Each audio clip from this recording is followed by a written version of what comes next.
Hello, everyone. Welcome to Chrononauts, a science fiction literature history podcast. This is JM, and I'm here with my co-hosts, Nate and Gretchen. What's up, everybody? I'm doing good. I just am home now. I finished all of my finals for this semester, so I'm just relaxing here, which is very nice. Yeah, it's always a nice feeling to relax. I've had a bit of a stressful couple weeks, so it's going to be good to unwind and talk with you guys about some lighthearted subjects like Nazis, abduction, weapons of mass destruction, and that kind of stuff. All that wonderful stuff. Yeah, so we have taken a couple of extra weeks to record this time. Life gets in the way sometimes, and we wanted to make it good, so it's a little later than usual, but hopefully everybody who's listening has just been frothing at the mouth and really hoping that we'll get out a really good episode, because we have some cool stuff ahead. And just before we get started, I'd just like to run down some of our things. So, as I said, we are the Chrononauts podcast. We discuss science fiction literature and many things adjacent to science fiction literature, which will be a big thing tonight. There might be a little bit less sci-fi content than what some people might be used to, but I think you'll still enjoy it, and we certainly did. So it's going to be really fun to discuss this stuff. But we can be found on all your usual podcast platforms, as well as Anchor.fm. We have a blog spot where we put up many translations and original digitizations of certain works. You can find that at chrononautspodcast.blogspot.com.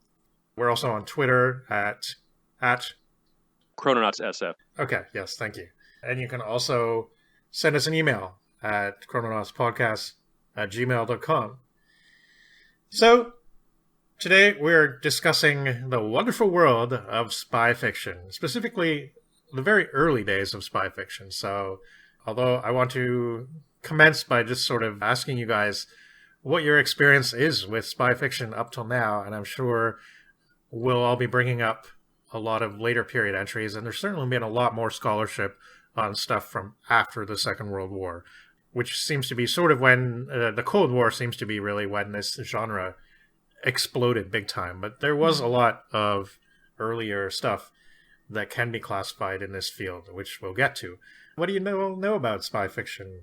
Or I should say, what did you know before we started this research? Well, my experience with spy fiction has really started to happen more recently, since I have gotten into the series Man from U.N.C.L.E. I got into that about a year ago, and before that I really didn't know if I had much of an interest in spy-fi. It wasn't a genre I was as familiar in, but since then I've started to get into more of the visual media, the television series and the film relating to spy fiction. So it's really interesting to start reading some of the literature related to spy-fi. Cool, yeah. James Bond was a pretty big part of my childhood, specifically the Sean Connery films, and I think James Bond as a franchise has probably been invoked on the podcast more often than like any other work that we've covered that we haven't covered yet. Doctor Who probably trumps it. Doctor Who, yeah. But certainly we've mentioned James Bond a fair amount, and I think for pretty good reason. I mean, it has very wide reach, and the movies are just cool.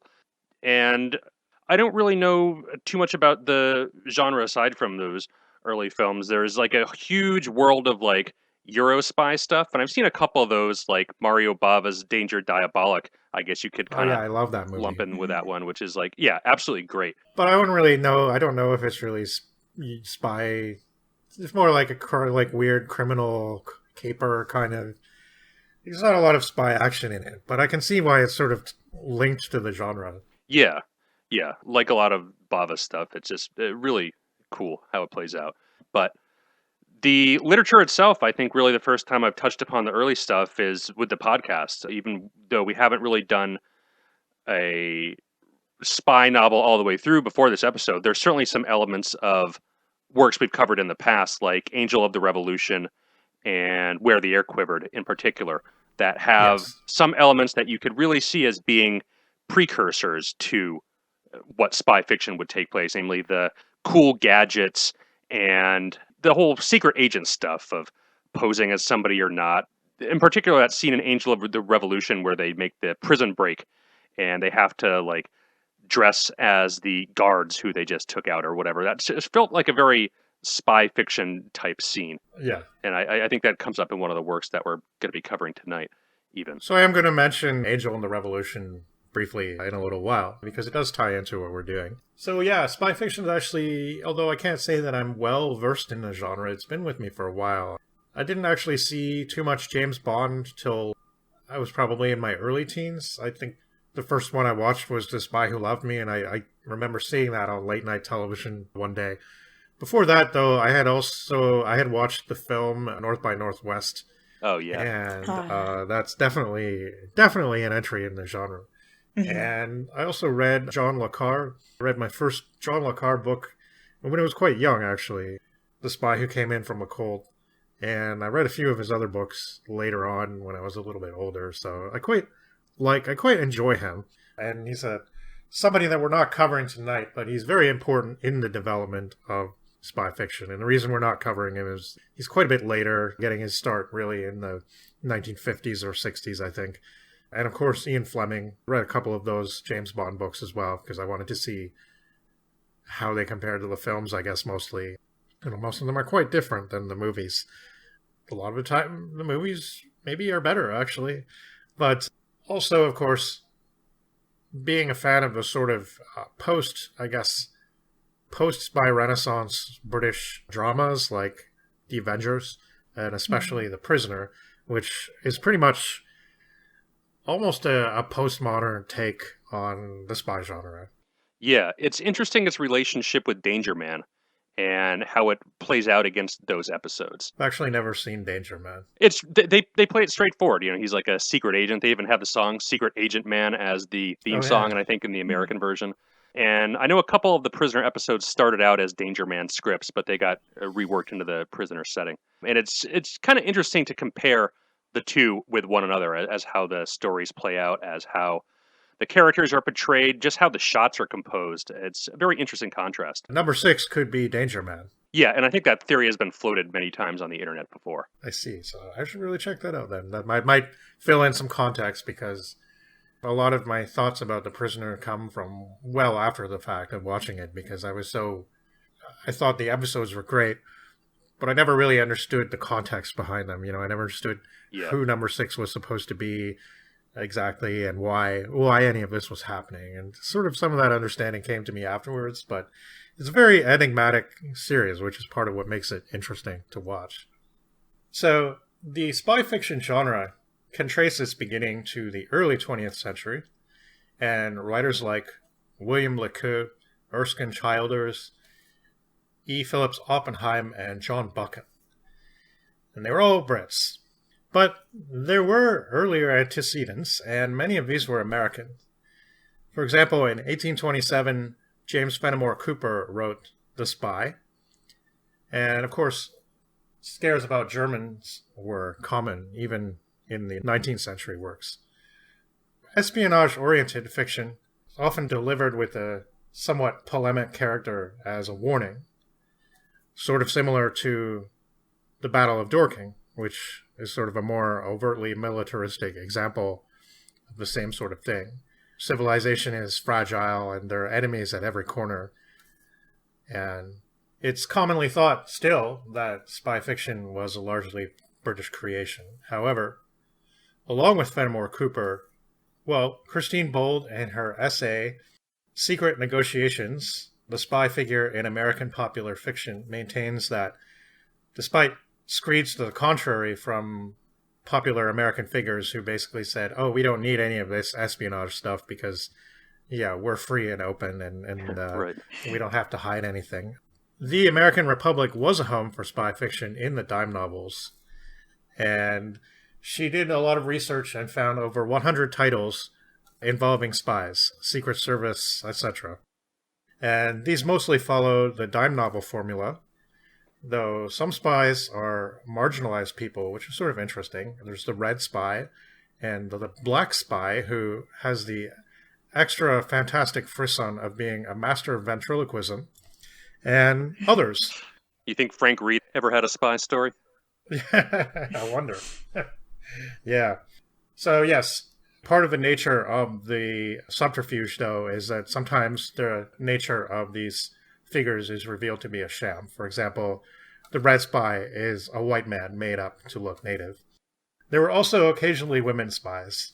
One entry that I thought was interesting is our friend Edward S. Ellis, who wrote The Steam Man of the Prairies, created the Forest Spy. And a part of the theme that we'll be addressing and that I'm going to bring up during this introduction is that a major part of the spy story involves a person having some kind of awakening. Usually it's somebody who's not involved in politics, but who sort of sees the need for it and has a transformation. So the Forest Spy starts out the story as a cowardly fool, but is slowly turned into a man once he adopts the name of the Forest Spy. An interesting feature of these early American examples is that they kind of were very blatant about the nature of the person being a spy, like within the story. Like, it was almost like, hey, I'm a spy, look at me. It's kind of maybe the nature of espionage hadn't quite been worked out yet, because it's almost like taking pride in it and then not being secretive about it almost. It's like, hey, look, there's the spy. Yeah. But let's return to Britain, which is where the majority of this stuff actually comes from. So the spy story really got its start between 1900 and 1914. And before this time, espionage was pretty casual, and there was no such thing as a secret service. So most spies were amateurs or just informants. MI5 was formed in 1907, and James Edmund appointed head. The primary assumption of the military intelligence organizations at that time, of course, was that Germany was going to invade and had an army of spies operating in the country already. Intelligence tended to confirm prejudices rather than offer accurate information. So, when a small group of German spies was discovered, it was considered proof that they were right. They were underestimating rather than overestimating the German presence in the country. They were, in fact, everywhere. So, in this way, fantasy and reality are intertwined, and the spy novel actually had a hand in shaping the future of intelligence, which is a really interesting and slightly scary phenomenon. I mean, we talk about this a little bit on the podcast in theory and how a lot of modern-day scientists and so on are science fiction fans, hence you get some cool names for asteroids and stuff. But this is an example of fiction influencing fact in a way that's sometimes outright dangerous. So it was believed that there was a secret network of service people, mostly waiters and clerks and things like that, of German descent or origin, trained in sabotage and ready to blow up railroads and telegraph lines when the call for war came. And this was something specifically talked about in the rather paranoid-sounding novels of William Le Queux and Erskine Childers. I haven't read any of these, but I've read a bunch of essays in preparation for this episode. They talk extensively about the work these people did. So James Edmonds, the head of MI5, he wanted a way to confirm his suspicions about Germany after taking over the Secret Service organization, and they didn't have much in the files on Germany at that time. So then, though, William Le Queux wrote Spies for the Kaiser in 1909, and this was serialized in the paper The Weekly News. All of a sudden, in the regular news columns of the paper, all these headlines about spies started appearing. And the paper even had a special spy editor, though exactly what he was supposed to do is sort of a mystery to me. But nevertheless, they received letters denouncing perfectly innocent people. If you swore in German or even wore a wig, well, you could be one of those dangerous spies. Le Queux himself received a number of such letters, which he then passed on to Lieutenant Colonel Edmonds at MI5. Edmonds had ammunition to convince the Imperial Defense Committee to set up a Secret Services Bureau, which they did. Nearly all of Edmonds' evidence was totally fabricated nonsense. Among Edmonds' allies, there were many men in the military, all of whom were fans of spy fiction. There was a Captain Kell who seemed to recruit a large number of young military men who had a somewhat disturbing love of subterfuge and disguises. Even the captain's wife was supposedly alarmed by all this. So Erskine Childers published The Riddle of the Sands, and that was another book that spoke of German naval invasion. So the Navy and military experts were actually asked to investigate possibilities described therein. And they said none of the tactics used in the book were realistic, and none of it could actually happen. But those books were already considered patriotic milestones. The modern writer David Stafford describes the early British spy novels and spy heroes as politically conservative, didactic, with upstanding and incorruptible agents who were British to the core and very much participants in the gentleman's club kind of culture. And there was a perception among hardline Tory types that a certain internal rot was seeping into British culture, starting with the lower classes, who had already succumbed, and working its way up to the gentlefolk and nobility. And there was, of course, a precedent for the spy novel already in literature, the so-called terrorist novel of the late 19th century, inspired by real-world events, anarchists, uprisings, and so on, of which The Angel of the Revolution is a particularly odd and popular example. There were even real-life examples of the sorts of ridiculous gadgets that you'd see in especially later spy fiction works. For example, the Irish Dynamite School in Brooklands did an interview and gave some sketches to the Pall Mall Gazette, where they described explosive cigars, flasks, and other objects that were to be used to terrorize England into granting Irish independence. In any case, Le Queux could be considered the father of spy fiction, along with Oppenheim, especially with his 1898 novel, The Mysterious Mr. Sabin, whereas The Battle of Dorking from Chesney is cautionary. Le Queux, in novels like The Invasion of 1910, describes and capitalizes on paranoia. Anyone could be a spy, your neighbor, your friend, your tailor, a golfing partner. All the world's navies and armies are amassing to destroy Great Britain.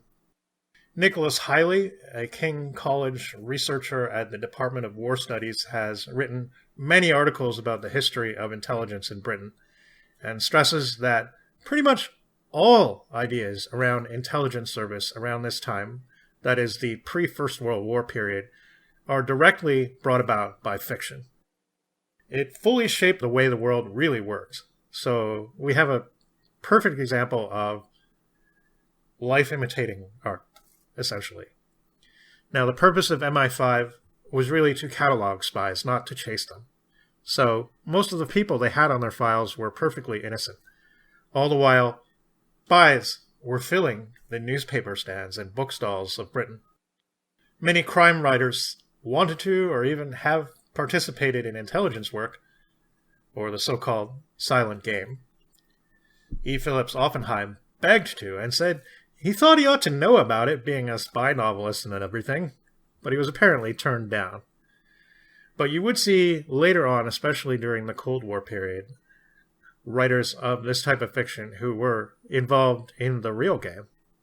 So while the Weekly News was serializing Spies of the Kaiser by Le Queux, and at the same time the spy editor was saying things like, readers may have discovered some of these spies at work, may have had adventures with them, may have seen the photographs, charts, and plans they are preparing. So you can sort of guess probably what happened next. A lot of people wrote in to say that very thing. And the stories people wrote in were getting to Le Queux, who was sending them to his boss at the new MI5 HQ. The Riddle of the Sands was bought by the Director of Naval Intelligence, and this was a 1903 novel showing a German invasion via barges from the Frisian Islands. So as was said, the experts were investigating and they said, no way. That was the general answer from the so-called experts all across the board. But that didn't stop the spy-mongering at all.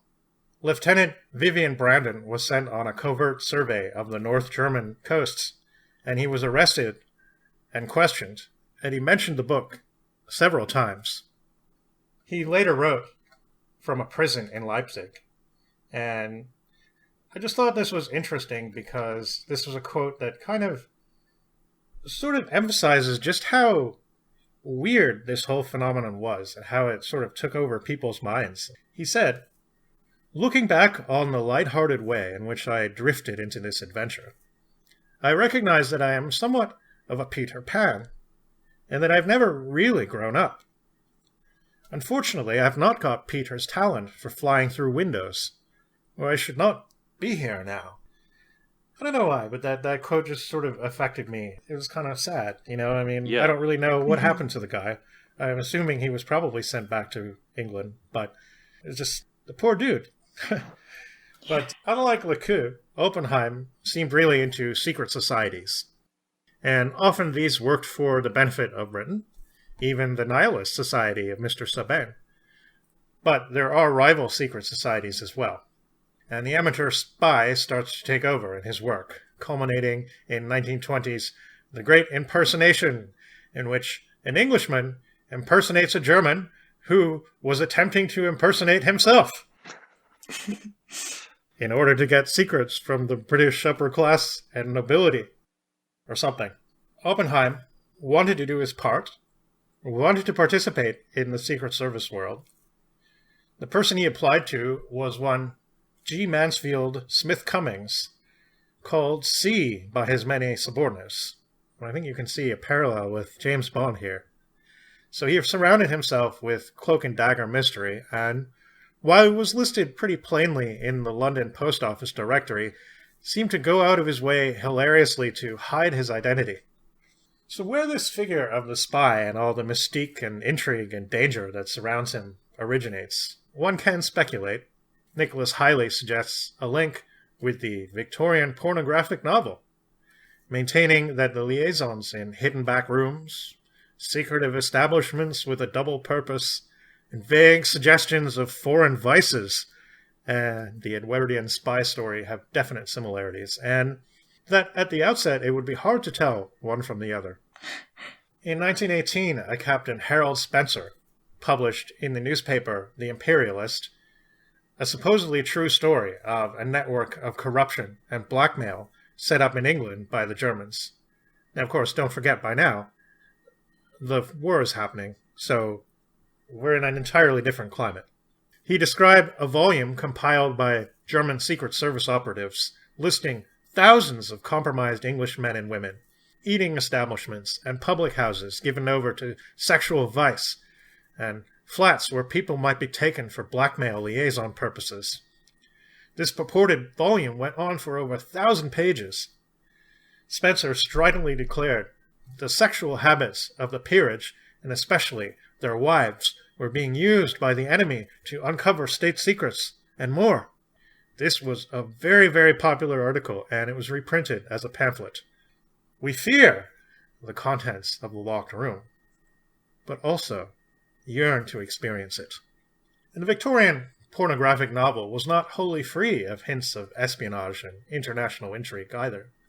Of course, once again, Germans are the enemy and the signifiers of corruption, both moral and national.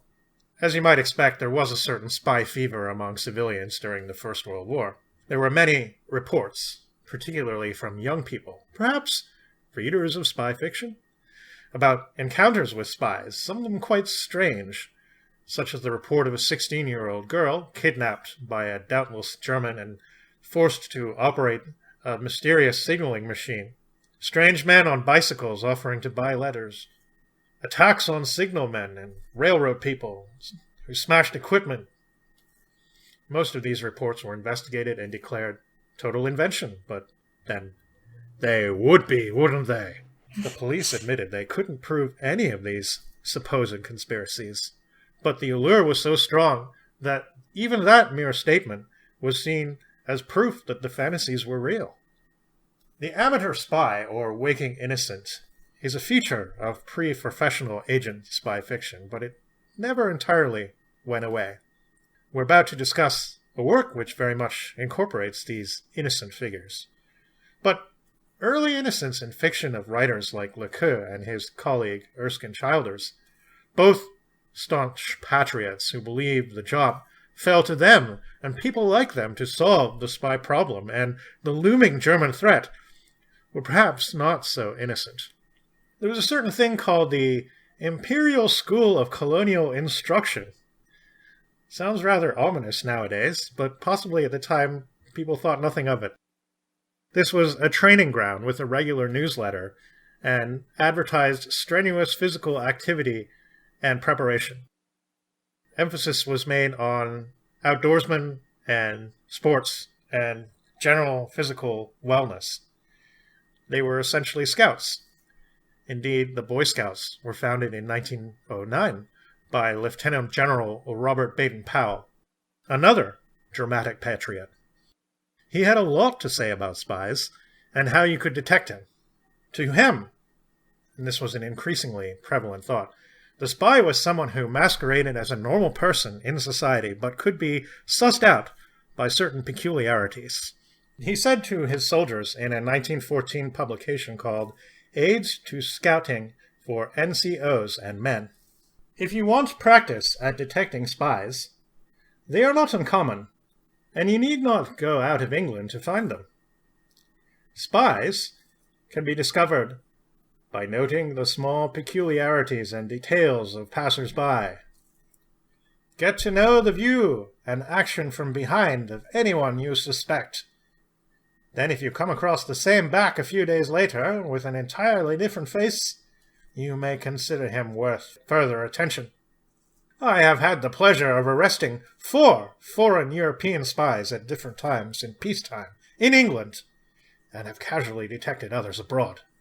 One an officer passing as a hotel waiter, another as a tourist, the third was a lady, and so on. Certain foreign governesses could tell you a good deal about our army." A key goal to regenerate the empire, which was going soft. You can see why paranoia would begin to run rampant. This was the key to detecting espionage action, not so much hunting spies, but recording strange and singular occurrences, whose causes could be multiform, but were often attributed to spy action. And if you want an example of just how weird this could get, take this incident from 1914. A group of 4 people claiming to be government surveyors was reported to the Scottish police as engaging in suspicious behavior. Their English was good, and they weren't wearing wigs over their good heads of hair or anything, but one of them was dressed as a chauffeur, yet appeared to be mingling and friendly with the other 3, and it was him who bought the drinks. So we have a subversion of the proper order of things. Later in 1914, there was a general order to scout for buildings that could be used as possible enemy installations. Some officers were a little overzealous about this. Unidentified structures at places like the Diesel Works and the Danish butter factory were reported as wireless installations. Water towers listed as possible machine gun emplacements. So the most famous of the early fictional innocent agents was Richard Hannay. He was the creation of John Buchan in his novel The 39 Steps from 1915, which was famously made into a film by Alfred Hitchcock, which is a great film, by the way. I think he redid it, too, in the 50s. So it was one of those films like The Man Who Knew Too Much that was part of his early British talking film career and then was redone in an American studio. Yeah, he's done a bunch of those, I think. I haven't seen a good lot of his filmography, but it's somebody I'd like to get to more of. I don't know that there were that many, but there were at least 3 or 4, maybe. Yeah. I think Dial M for Murder, possibly, as well. Anyway, there was a sequel, Grain Mantle, where he had achieved a semi-professional status, and several subsequent books as well. David Stafford says the heroes of these novels are inevitably single men who share close friendships with one another. There are heroines, too, but they are often depicted as having male-like characteristics, often being compared with adolescent boys. Transformations also become quite prominent. Metamorphoses, if you will. The cupboard contains a hiding man. The English coward who appears to be shirking duty in war is himself actually a Secret Serviceman. The hotel manager is a German spy. Is that the spies coming for you now? It might... Well, they're being very loud about it, but yes.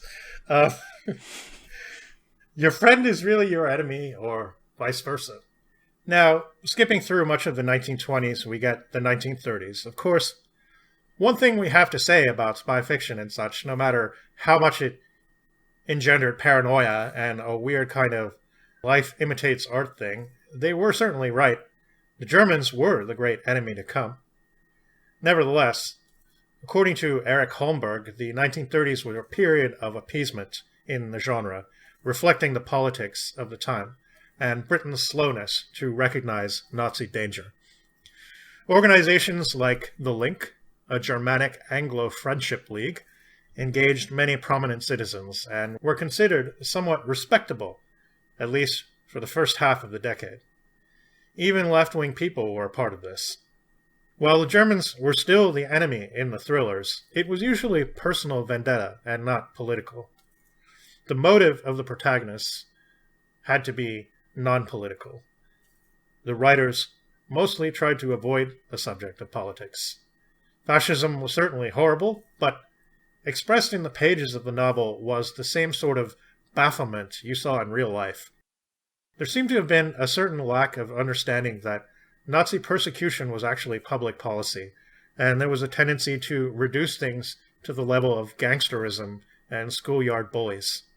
I think our novel, at least in part, that we're about to discuss, from 1941, After War Has Been Declared, is sort of a response to that. It definitely feels like it, yeah. Yeah, although you still get a bit of that, ha-ha, look at those funny Germans and their funny goose-stepping and their Heil Hitlering. But, like, it's okay to be lighthearted about it, but I think what the message that Erich Homberger was trying to convey in his essay is sort of that it was too late by that time. It was too late to just consider it in that fashion. And the English people, and perhaps Americans as well, were very slow to kind of realize that it was more serious than all that. Yeah, I think the English certainly came around first because they were the ones that got bombed and not the Americans. The American entry into the European theater was like much later. But by the time this novel, Above Suspicion, was written in 1941, Britain was already in the war. Yes. I'm not going to talk about what happened after the Second World War. Just briefly, there were a few generations of spy writers. And that'll be for a later episode. Yeah, maybe. It would be cool, actually, to talk about some of the Fleming books, for instance, maybe. But there is a pendulum effect, sort of, and you notice this sometimes in art, I guess, where after the war, the genre kind of became more questioning of its values and more sort of left-wing authors started to come into play. But then by the time Ian Fleming was sort of leading the genre in Britain, it had kind of swung back the other way again. And just seems to be kind of the way things go. It's a bit of a political pendulum swinging back and forth between the generations. After that long intro, I think we'll take a break and talk about Helen Clark MacInnes.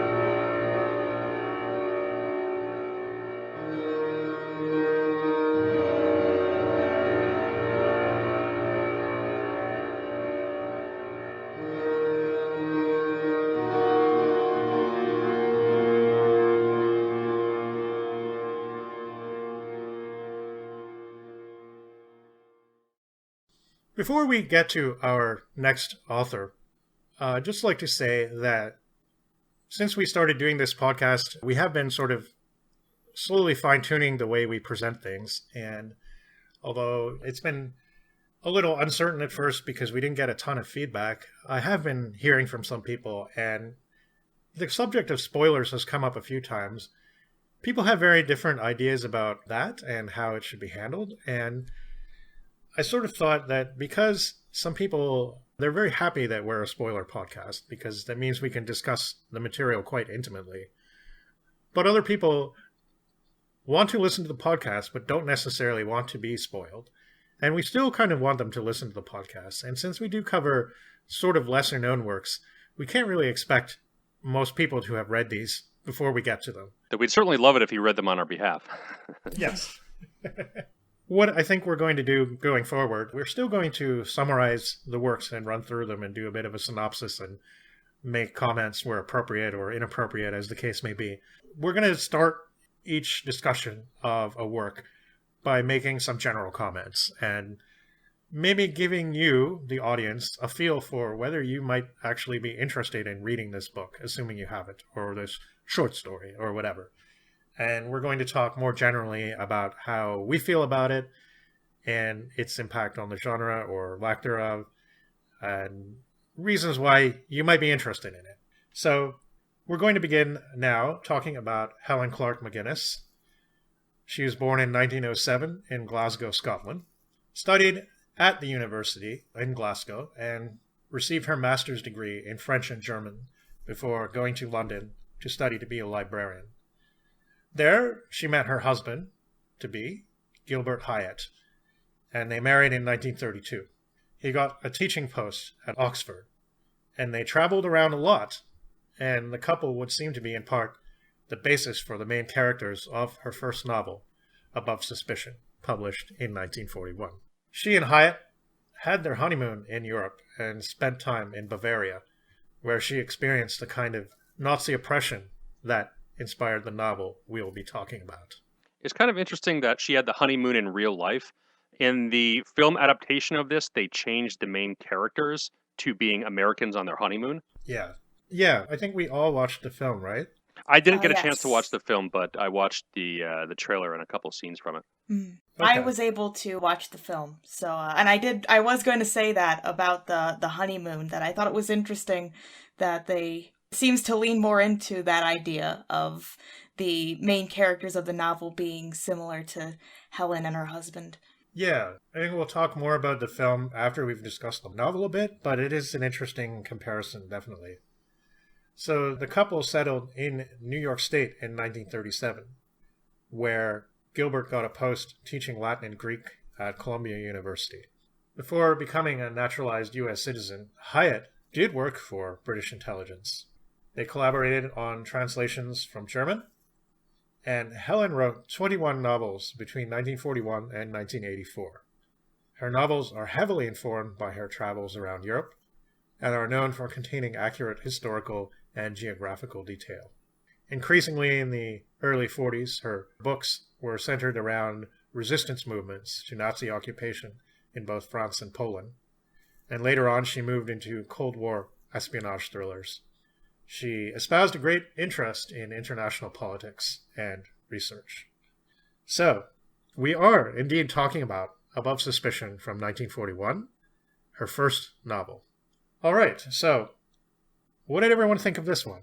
I really like this one on the whole, and I think that this is a pretty significant one, perhaps not for the genre of science fiction or maybe even the genre of spy fiction, because it is a relatively late entry and it's not the first or anything like that.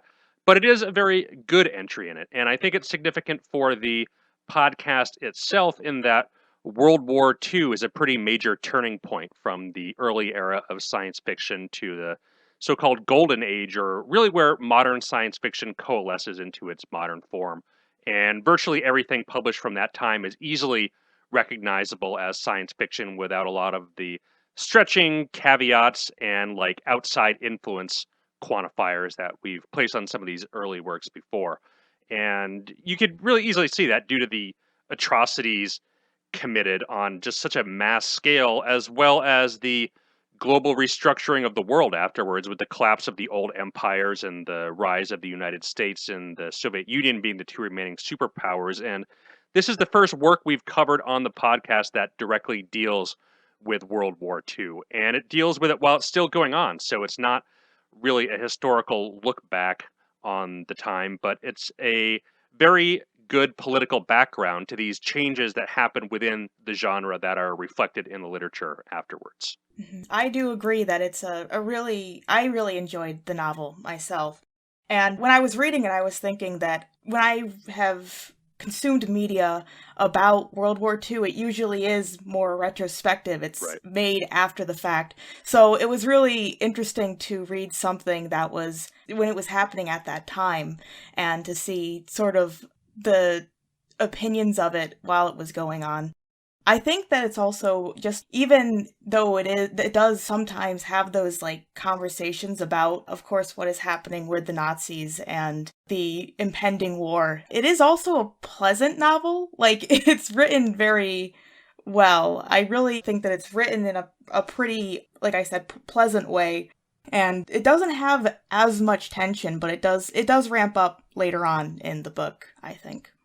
Yeah, she's good with the pacing.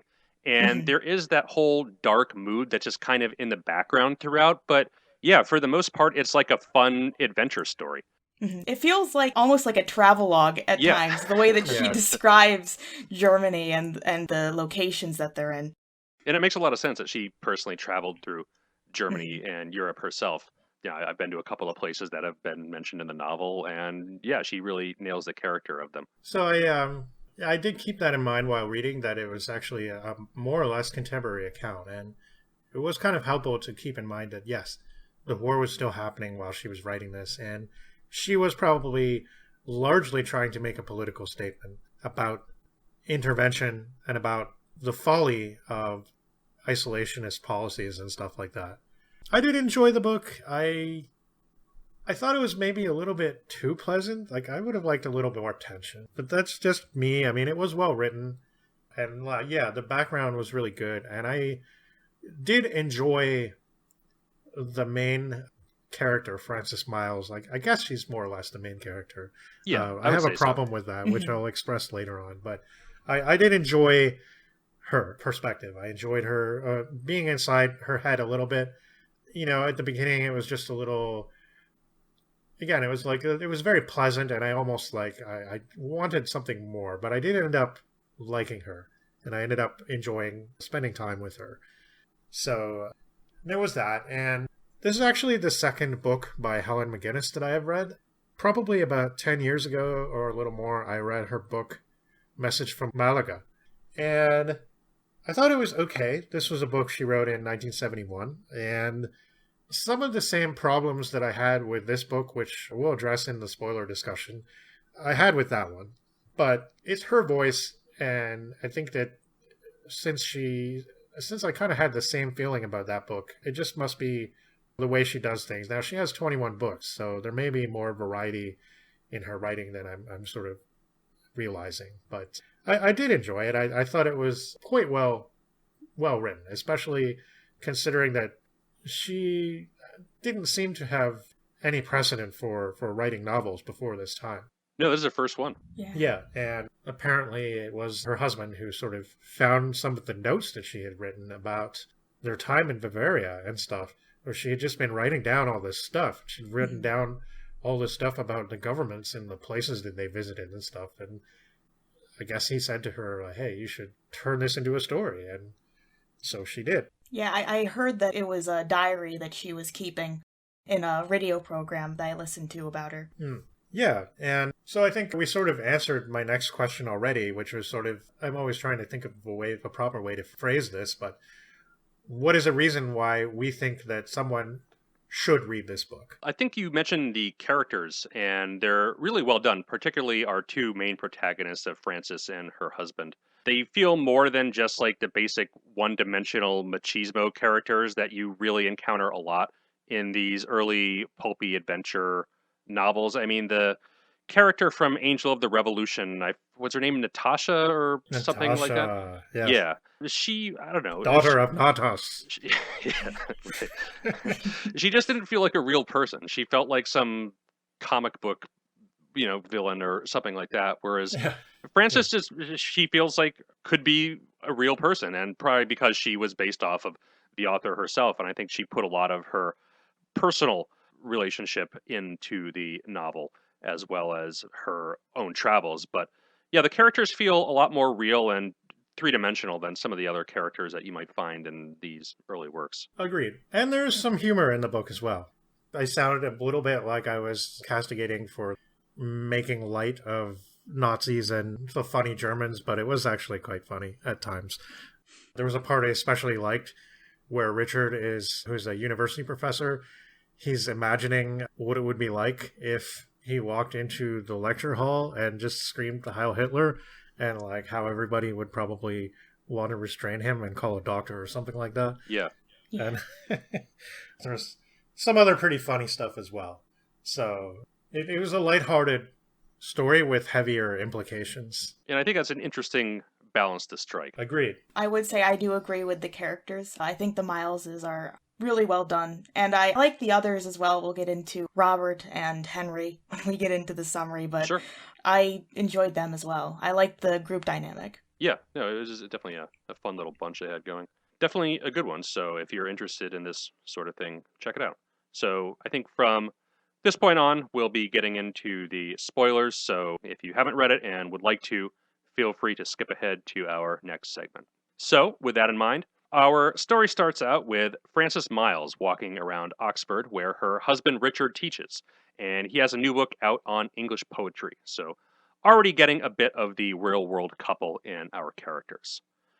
The progress of the war has restricted a lot of the movement in Europe, especially in the mountains, and Frances meets her husband in his office, who has a visitor who is a Peter Galt back from Bucharest. Peters is a bit shaken, and they're all drinking sherry, because of course they are, and it turns out that he got involved with a spy, who was apparently killed in Bucharest, but Peter was able to flee, lest his friends might follow. Peter approaches them in a serious tone, and he says that he has a job for them. He wants them to go to Paris and meet someone there. They're to just act as normal tourists, go to museums, plays, and that kind of thing. But then, on a Saturday night at the Café de la Paix, sit on the outside table towards the left, ordering Cointreau with their coffee. Frances must wear a red rose, and Richard must spill his Cointreau. I'm not really sure what that is. I guess I should have looked that up. Probably pronouncing that all wrong. Some sort of liqueur that I've never drank before. Yeah, I think it's really sweet. I don't know. Yeah, apparently he likes sherry, but not Cointreau. So yeah, I'm not a big liqueur fan myself, but I'll go for some sherry every now and then. So he is to spill this drink at 11 o'clock, and that's the signal for a man to approach, to which they'll give a passphrase. Mrs. Rose told me we must see. And then a name of the place of their choosing. And then the man will respond with a number, and 1 hour after that number, the next day, they'll go to the place they named and get the message from him. Peter explains he wants them, Frances and Richard in particular, as the message is likely in code, and Richard has just the sort of mind to crack it. The purpose here is to track the location of an anti-Nazi agent who is trying to escape Germany, and this whole elaborate system was set up by their Parisian agent. When they've finished, they're to wire to Geneva, and Richard is initially hesitant about bringing Frances, but Frances insists, and Peter agrees that she should go along. And while Richard isn't pleased with this situation, they make the preparations to go forward with it. Sometime later, Richard and Frances arrive at a party being held by their friend Frame, which is also well stocked with sherry, as any proper English party should be. The party is filled with their friends, but Peter isn't there yet, and the conversation is quite lively. There are some undergraduates, and in particular a German von Aschenhausen. My German pronunciation is just as bad as my French, so again, European listeners, please bear with me during this segment. I feel like I might mispronounce some stuff as well, so... Yeah, we're in good I company. think von Aschenhausen sounds right. Yeah, something like that. Von Aschenhausen. Consonants are a bit different in the throat, but yeah, that's the basic idea, I think. They're discussing art and travel and that sort of thing, but it's the summer of 1939, and there's an obvious damper on the mood. But this von Aschenhausen has Oxford affiliations and appears to express sympathy for the German expansionism, which causes a bit of an argument. And the party breaks up a bit, and Richard chides Frances for arguing with a Nazi, and tells her that Peter wanted to play the role of the dumb wife, so she shouldn't act so cultured and have opinions on things. The party is over, and Peter never showed. There's no sign from him, which means they're to go ahead, so Richard buys tickets to Paris. He takes out some traveler's checks and some French money. I don't know why she didn't just say francs. Were they using something else then? But No. French No. money he has. And fortunately, he's been granted a line of credit from some benefactor. They get their maps, pencils, and things together. They muse on their friends in Europe and remark on the use of concentration camps. And I think that's interesting in that this is an early use of that term in the context of the Nazi regime, given the novel was written in 1941, and the full horrors of the Nazis were not yet known to the outside world. But it seems quite clear that even at this stage in the war, there were gross human rights violations occurring. Yeah. Mhm. They both can't stand the way the political situation is going, and Richard is eager to put a cog in the Nazis' wheels. Francis wants to spend some time by the river before they go, and it's a bit of a nervous scene where there is lots of anxiety about Hitler, and they get back to their house and are greeted by Annie, who is their German maid. They have a long day tomorrow, so they decide to get some sleep, and after crossing the channel, they take a train down to Paris, and Francis is absorbed in the scenery. Francis is a bit nervous, reflecting on her situation, whereas Richard is more calm, and there's some direct references to Hitchcock and Steinbeck here, which I thought was kind of Yeah. neat. Yeah. That was cool. On the train, Richard has his eyes on a certain figure, and Francis gets some refreshing sleep. And when they get to their Paris hotel, Richard tells her about the men he was with, who were two Cambridge men that were being vague about their vacationing through Central Europe. One of them turned out to be a friend of Peter's, which makes him a bit uneasy, but they decide to have dinner and go out on the town. After a week in Paris, they give the appropriate signals at the cafe, and a man bumps into the waiter, showing them a watch face that's clearly visible with a certain time on it. When they get back to the hotel, Frances notices her address book is gone, and her creams have been rearranged. So they suspect somebody's been listening to them in the room next door, and this makes sleep impossible for them because they're just like so stressed out and worried that somebody is watching their every move. It's kind of a creepy feeling. At the cafe the next day, everything is quite jovial. There's a line here where they says the quote, "The shirt-sleeved man followed them, carrying 2 glasses of cherry brandy. You either drink cherry brandy or not at all," which I thought was one of the humorous lines she throws at us. Yeah. For me, cherry brandy does not sound appealing in the least, but I It guess sounds horrible. yeah. Yeah. But they get into some lively and topical conversations with other foreigners at the cafe, and they feel like they've missed their appointment somehow. And as they're leaving, someone stops them and tells Richard that he left his book and uses this as an excuse to give him one. And when they get back to the hotel, they're talking about the book indirectly in the event that somebody is listening to them through the walls. And there is somebody listening, in fact, or trying to listen. Yeah, right. Yeah. Yeah. But the book is a guidebook to southern Germany, and certain towns, Nuremberg, Augsburg, are marked, as is the name Anton Fugger. After some difficulty penetrating the clues, he deduces that he's to meet Anton Fugger of Marienstrasse in Nuremberg, who is free on Wednesday and Saturday from 11 until 1 o'clock. Francis wakes up a bit startled and disheveled, but they pack their bags and set them out towards Nice, which has a hotel staff talking about them. The maid, however, is quick to make a phone call, telling somebody about their movements. On the train, Richard uses some of the more sensitive pages of the guidebook to light his pipe, and via Strasbourg, they reach Nuremberg. They get in late and get a taxi to their hotel, a different one that they had planned, as the other one had went away. They decide to call on Fugger the next morning. Francis is poorly dressed for the occasion, and the violent Nazi salutes and barkings are at odds with the peaceful scenes that are surrounding them. She drops her handbag, and as she does, her heel slips, and an American offers to help, but they thank him and get away quickly. They get some beers for lunch. Francis isn't much into the Gothic architecture, and they plan out a tram ride, and after traversing Marienstrasse, they don't find anything initially, but on their way back on foot, they find a bookshop that has the lettering on it that says A. Fugger. The next morning, Richard hits up the bookshop in the area, looking for some German lyrical poetry, and not having any luck, they move on to the marked bookstore. The girl working has no idea what they want and is being kind of rude to them, but the bookseller communicates to them through vague hints to a volume called "Oh, My Love's Like a Red, Red Rose." The bookseller tells him that he'll have to order from Leipzig to find the volume that they're interested in, and Richard and Francis pay for the books they've grabbed and on their way out, 3 men burst in with revolvers. Evidently looking for the bookseller, they've quite upset the clerk and grill Richard a bit before letting them go with these overdramatic Nazi salutes. The clerk there she was upset because he was getting away, because she was obviously trying to turn him in. Right. What a nasty piece of work. Yeah, yeah. And there's quite a bit of that in this novel. They go to another bookstore and then back to their hotel. The local papers are all Nazi propaganda, but they run into the American from before and have lunch with him. However, their hotel room has been searched, and there's clear evidence they're being watched by patrons in the restaurant. They take a tram car to the castle and see the torture exhibit, and they get to know their American friend, who is an Henry M. Van Cortlandt from High Tor, New York, a newspaperman. The conversation sours a bit as they get into politics. They part ways, and Richard and Frances go to the movies, which they confuse their followers a bit by moving their seats around in the dark. And that night, Frances has these really intense and dark dreams. The next day, they go to the museum, still trailed by 2 people who they make sure not to lose, as they figure if they act suspicious and lose their followers intentionally, they'll make their followers know that they're being followed by them, and so they just want to kind of play it cool.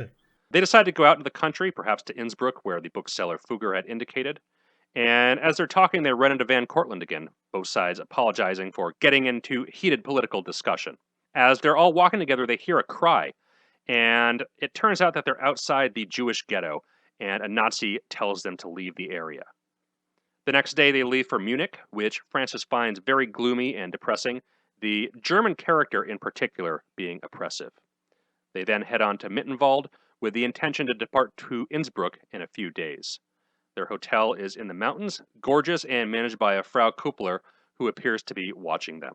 She asks them what brings them there, and Richard says the mountains, as he had been there before, and she appears to already know all about them. They get into asking her where they can go next, and after some roundabout suggestions, she suggests Innsbruck. As their conversation breaks off, it's awkward, and as everyone is watching them, they eventually retire to their rooms. So with that, I think, Gretchen, do you want to take us through Innsbruck and the rest of our destination? Yes. So Frances and Richard arrive at Innsbruck, and when they do, they purchase a bouquet, including some red roses, and they find their way to the hotel they are supposed to stay at, a cheaper, rougher establishment that also appears to be a popular spot for some dedicated members of the Nazi Party, seeming to leave the next agent hiding in plain sight. They make their arrangements to stay with a man at the desk, and a young boy named Johann carries their possessions and stays with Frances while Richard leaves the room. When Frances tells Richard the boy's name, he appears interested and asks questions about his behavior. The two end up going out, and as they do, Richard whistles while they are walking out of the inn, including the melody of "Oh, My Love's Like a Red, Red Rose," while the man at the desk, looking up to see them leave, glances at Frances's hat.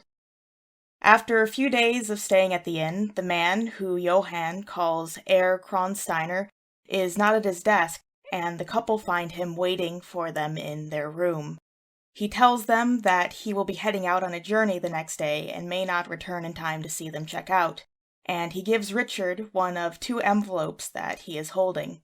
The first one Richard opens contains a hotel bill and shows the name of the owner as Rudolf Kronsteiner, not Hans as he had been told it would be. Risking the exposure of his intentions, Richard tells the man this, who then claims he gave them the wrong bill and gives him the other envelope, which has the information the couple need to meet the next agent. After telling Kronsteiner that they will be leaving within the next day or 2, the latter leaves the room, and Richard destroys the second paper that was handed to him after memorizing its contents. Richard tells Frances their next stop is Pertesau am Aschensee. As they go out that evening, the couple run into Henry Van Cortlandt again, who is heading to Vienna through Tyrol. It is while the 3 are dining together that Frances and Richard spot yet another familiar face, Robert Thornley, one of the 2 young men that they had met on the train ride to Paris. They invite him to join them and ask about the other man, Tony.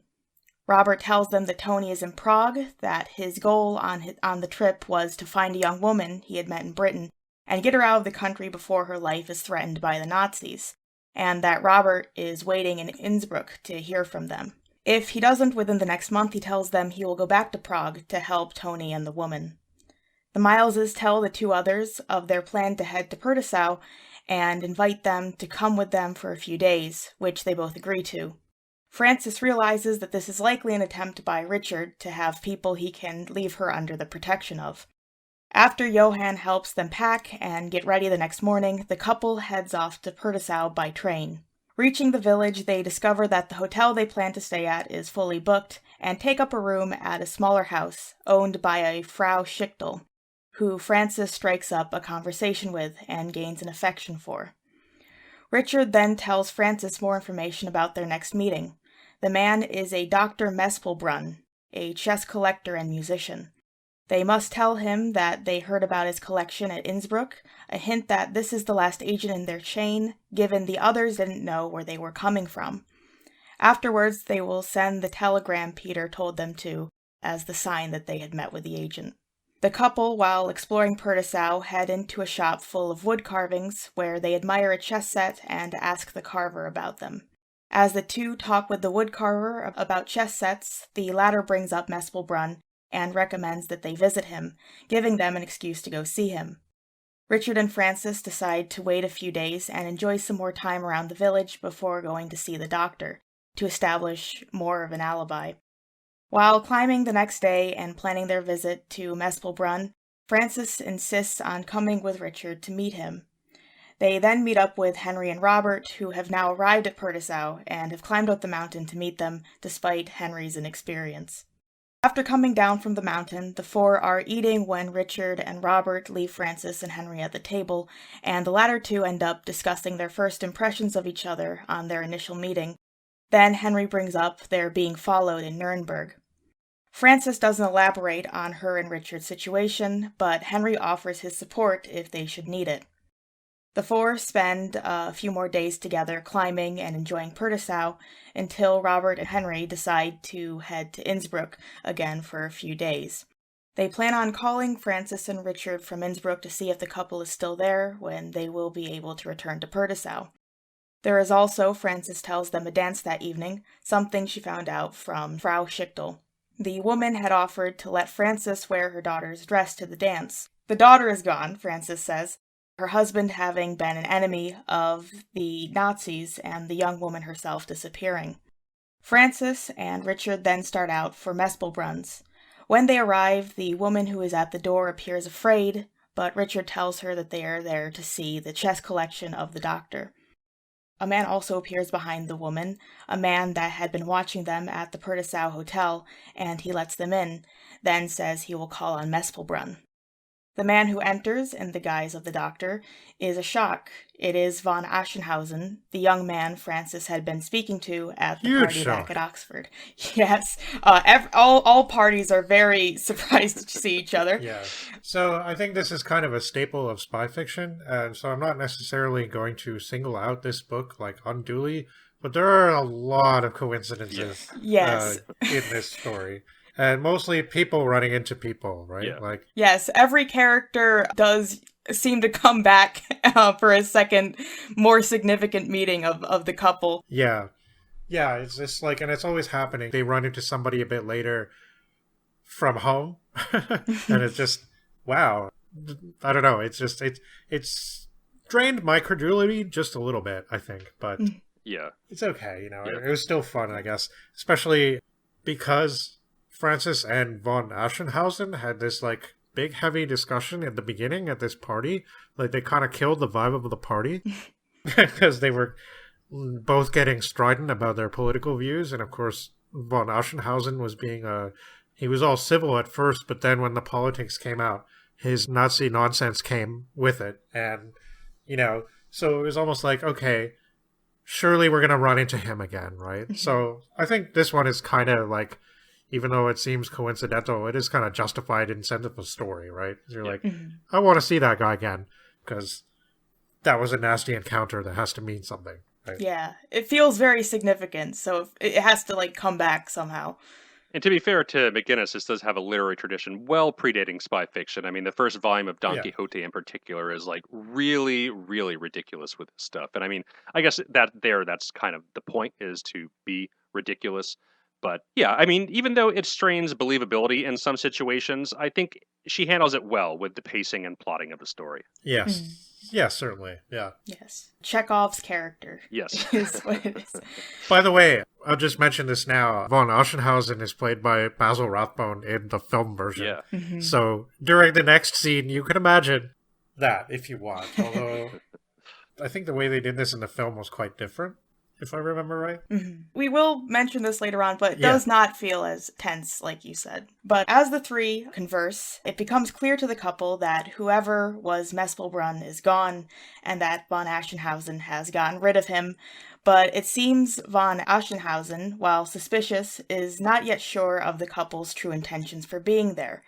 Frances then makes the bold move of playing some music on the piano, and after she does so, there are noises from upstairs that von Aschenhausen claims is his dog.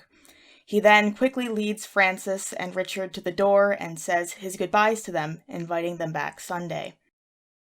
Back on the road, Richard hides Frances and himself into a small wood.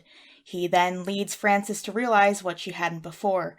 The noises from upstairs weren't a dog, but a person being held hostage, signaling for help after hearing Frances sing. Richard plans on going alone to the house at night to help the man escape, taking his walking stick, which conceals a sword. They then see the other man who was in the house going out by bike to Purtisau, likely to ask about the Mileses. With only von Aschenhausen there, they decide to head back through the woods and attempt to help the captive man. As they do, however, they spot the other man returning to the house. The couple decide to climb to the top of the mountain and find a path back to the village from there.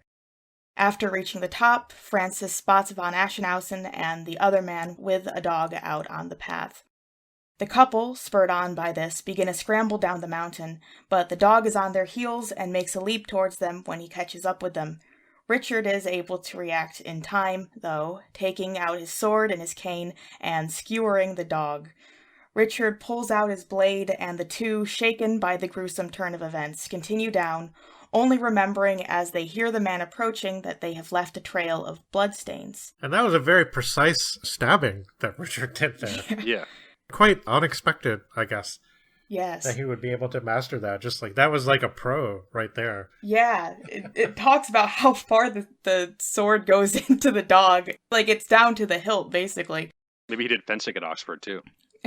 Yeah. Yes. And this is also the one instance where she almost created this real tense, like, horror kind of feeling with the almost implying that there was something especially vicious about this dog. Mm-hmm. And we don't really get to see it, but it's implied and talked about. This dog is bad news. Like, it's not just a normal attack dog. And at first, the dog doesn't even seem real. Like, it just feels like a line of bullshit that Aschenhausen is laying on them to, like, get them out of the house. But then all of a sudden, there the dog is.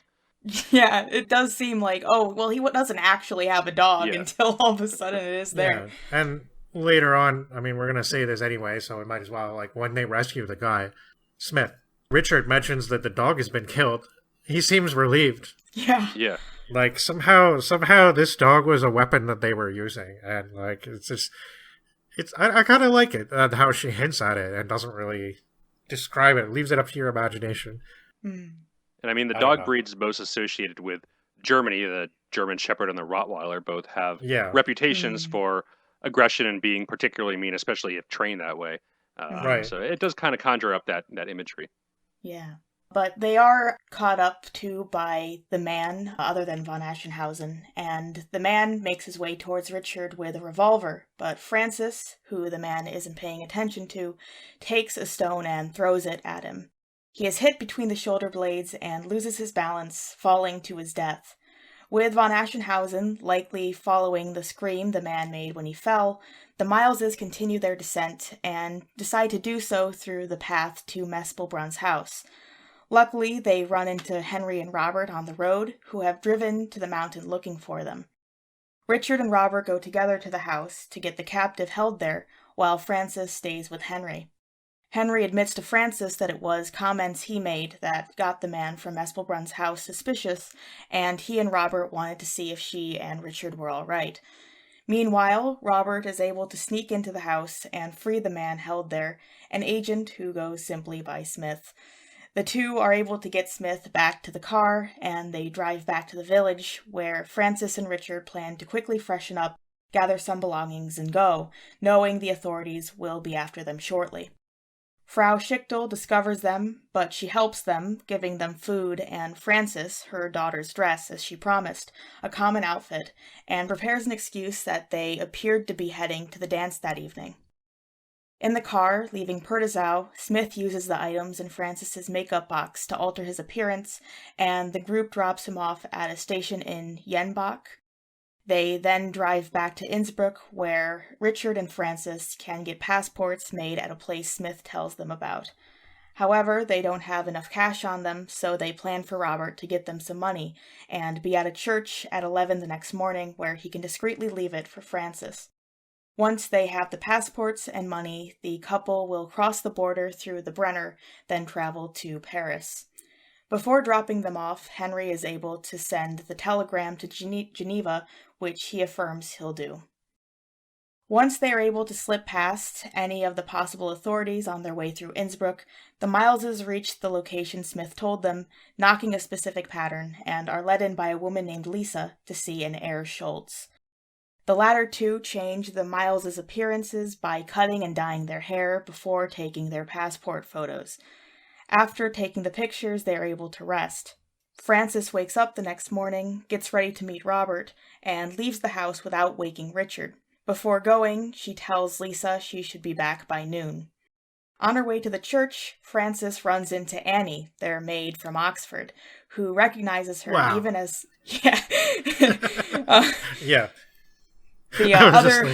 The other Chekhov's character. Yeah, right. And you know what's funny too is these coincidences actually made me more suspicious. Like they made me kind of more paranoid that the people that they were running into were not what they seemed to be, kind of thing. Yeah, I mean, why exactly did she have a German maid to begin with? You know? Yeah, and then there was Van Cortlandt. Right? Yeah, right. Like I thought. Well, I'll save this comment for later, but yeah, let's get to let's finish first, and then I'll say if I remember what I have in my head here. But yeah. Yes. So yes, Frances runs into their maid, Annie, who recognizes her even as Frances walks away from her.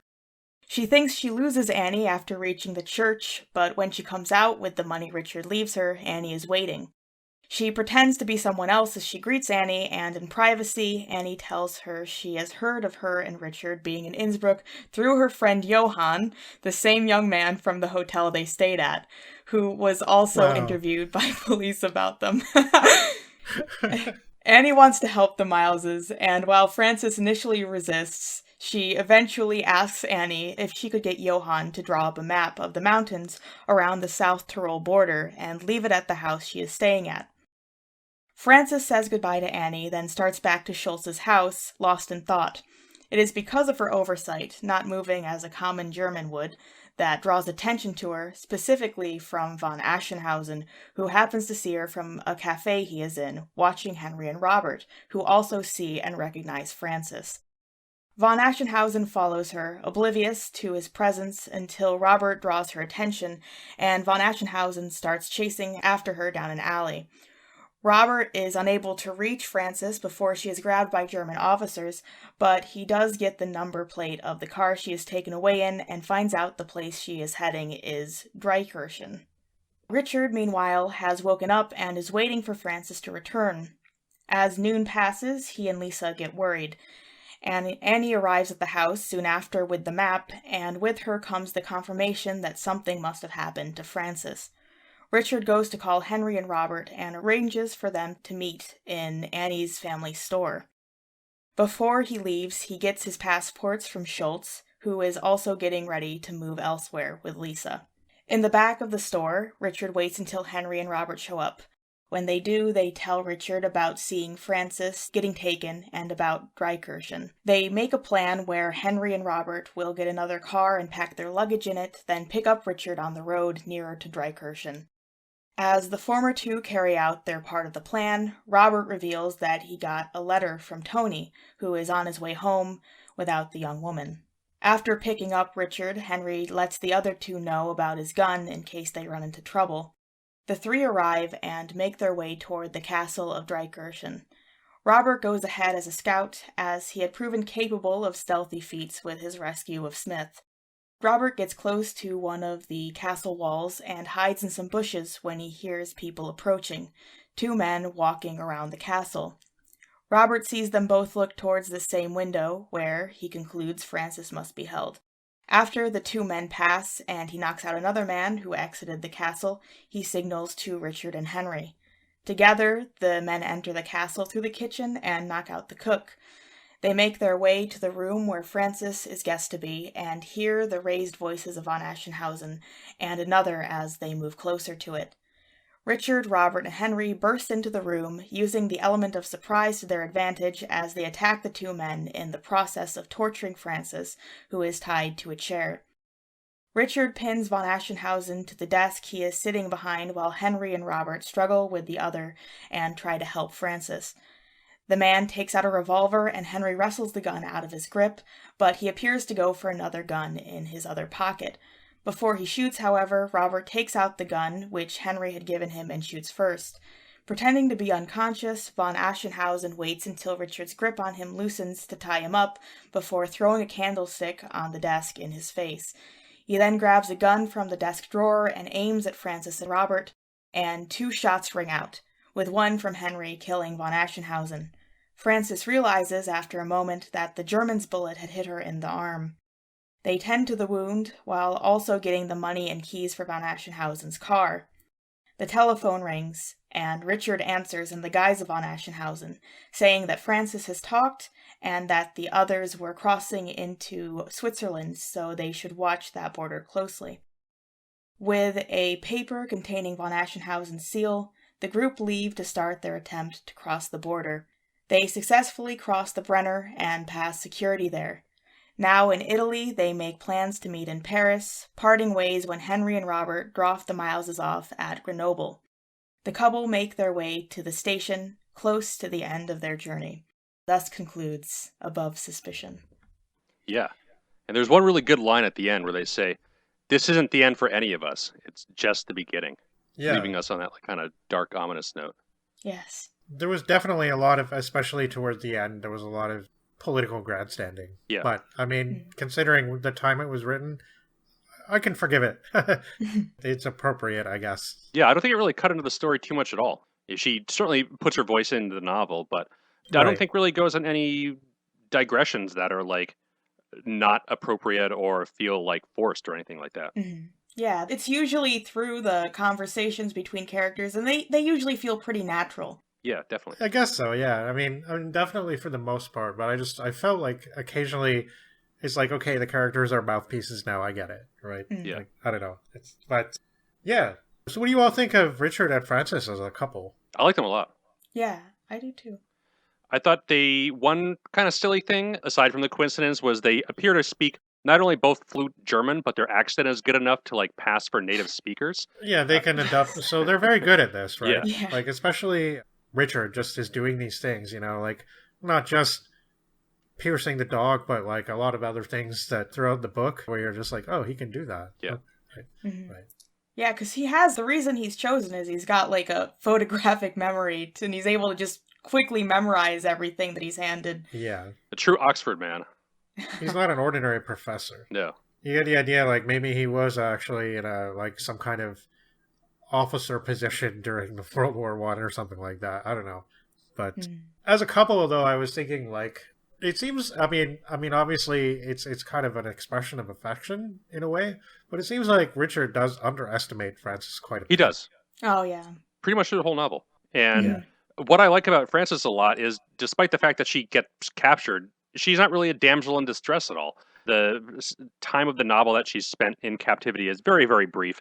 And for the most part, she's just as strong and bold as Richard is, which you really don't see that from a lot of women characters at the time.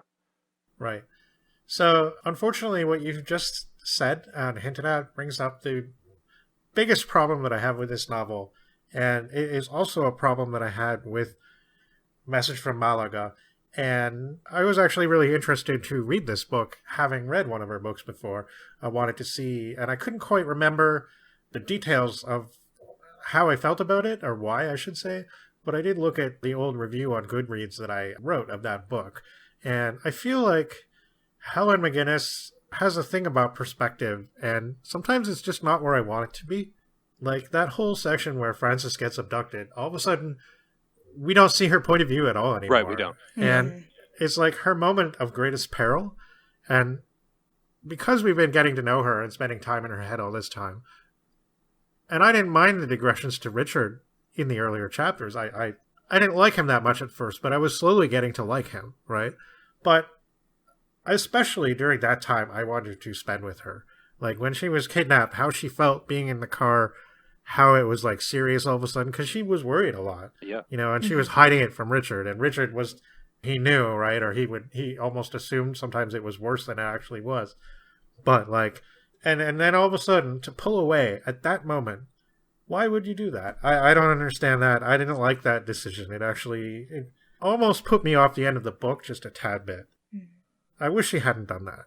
And that's, like, my biggest complaint with this book. I generally liked it, but as with her other novel, I just sometimes feel like her point of view is not where I would like it to be. So I suppose that's on me. But I don't know. Yeah, I didn't mind it when I was reading it. I mean, now that you mention it, it does sound strange. But I mean, I don't know. Maybe she just, I'm not sure why she decided to do that. There could be reasons why. I mean, the character feels like a self-insert in a lot of ways, and maybe she just didn't want to take herself there. I don't know. I think she almost didn't want to make it too uncomfortable. Yeah. Yeah. I feel like, I've mentioned it was pleasant, and I feel like she didn't want it to be too unpleasant by showing that session of whatever torture they put her through. And they do imply that it was quite rough. Yeah. And, you wouldn't want to see that, I guess, is what Helen thought. There is an implied suggestion of, like, implied sexual assault, and it's not like... I don't think it suggested that it went there, but it suggested that as a threat, Auschenhausen kind of took it there. And she didn't want to show that too intimately, maybe? I don't know. Yeah. Yeah. Also, I didn't bring this up when I was doing my summary, but what Robert finds out is that it is implied that the woman Tony was after she had committed suicide, likely after a sexual assault from the officers, the Nazi officers. And it sounds like that is the reason he was so upset to see Frances in that position. So it does imply that it would have gone that far if they had not arrived. Yeah. Yeah, I mean, I guess I've sort of come to terms with it, but I still don't, I don't know. I wish he had stayed with her, that's all. Like, and being her point of view, maybe you're right. Maybe she did like, and I kind of thought that too. Like, it's just not where she wanted to go with it. And it was neat seeing the men do heroics, I guess, It's like, my issue is not so much that Frances had to be rescued. Like, she never comes across as a damsel in distress, and I'm sure if she had the point of view, she still wouldn't have. Yeah. But just that it had to be like that. Like, I would have, I don't know. I still would have rather seen her perspective. Yeah. Mm-hmm. But I mean, after the whole ordeal, she snaps right back into it, even getting shot through the arm and all that. They go back into RPG mode of searching the corpses and getting all the loot and, keys and stuff to get them out of there. Yeah. I think Frances's portrayal is pretty realistic because there are definitely moments when she is very shaken by what has happened, and obviously there are quite a few things that happen that are quite gruesome that she has to witness, and she reacts to them, but she doesn't overreact, and she isn't like punished for reacting to them, I don't think. Yeah. No, yeah. And Richard keeps thinking she's gonna like mess up and give them away or something like that. Like the whole thing with the piano. And he's like, oh, no, she's not going to. No, please. And, then she does something really cool. Yeah. And he's like impressed, And it's like, oh, this is why I love her, right? Yeah. Later on, he's like, I could have killed you. Yeah. I guess that was pretty adorable, actually. And it really does feel like they got through all this together. Like, I don't think Richard could have done it on his own. Mm-hmm. No. So though there's a lot of like stiff upper lip kind of British stuff, there's also some really good asides that like just I guess come out of Helen's own perspective and sort of puts them in Frances's mind. Usually it's things like I liked early on, I wrote this down, I didn't exactly quote it, but she talks about people with guilty consciences developing persecution mania. And, of course, the phrase persecution mania called up Sodom's 1987 album. But it was still a really cool observation, I thought. And it's true. And it's just talking about how, like, Germans were all persuaded to feel like, oh, you know, the whole world is against us, and, like, they're all trying to bring us down and stuff like that, right? I mean, it's a commonly used tactic, and I think it's kind of deliberate. I mean, it inspires a certain feeling in people, some kind of innate sense that you need to fight back for survival, and fear is a really good motivator to get people to do horrible things. Yeah, definitely. And there's a lot of that throughout the book, and we see the kind of manipulation that's going on. Yeah. I mean, they make it clear that there's propaganda everywhere, and it's lies and disinformation. So I think there's some other funny things that I wanted to point out, though. I think it's Van Cortlandt's observation of the difference between British and American people. He says, when an Englishman tells a joke, he looks like he doesn't expect anyone to laugh. And that's part of the joke. Yeah. That dry English humor. Yeah, very much so. Yeah. Van Cortlandt, I thought he was an agent of some kind. I thought he was definitely a spy. Like, I didn't think he was an enemy. Like, I never thought... Although the possibility of some betrayal in the book, like, that might happen, did sort of come into my mind. I didn't think that he was, like, a German spy or something with that slightly... Well, I guess more of a Dutch-sounding name. But I thought that he would at least be, like... somehow placed highly in American intelligence or something, because he was just so resourceful, and he was always showing up, like, all the time, wherever they were, before they became friends. Yeah, I wasn't sure where they were going to take the character. Yeah, they never really went there with him, I don't think. Yeah, I did think when they met in the museum, I had initially a feeling that he would be some sort of spy that was sort of in on it, maybe, but that turned out not to be the case. Yeah. She does this thing with tension, too, that I'm not sure that I always, like... She makes things seem to be, like, really serious, like something really bad is going to happen, and then it just doesn't. Like, it's just sort of anticlimactic almost, a little bit. Yeah, I mean, not a lot of action happens in the book until, like, more or less the last quarter or so. It is when stuff really starts to get going with conflicts and being in physical danger and all that. It's a lot of buildup. And I think it pays off in the end. Yeah. I was also reminded of just the way she talked about people being, I guess, radicalized, especially Germans. Right. It kind of seemed very, like, you know, it's like we haven't changed very much. No. You know, it kind of reminded me of recent things and how, like, all this emphasis is on how people can be swayed by, like, hanging out too much on certain online forums or something like that, you know, getting over-politicized, like, the wrong way. Yeah.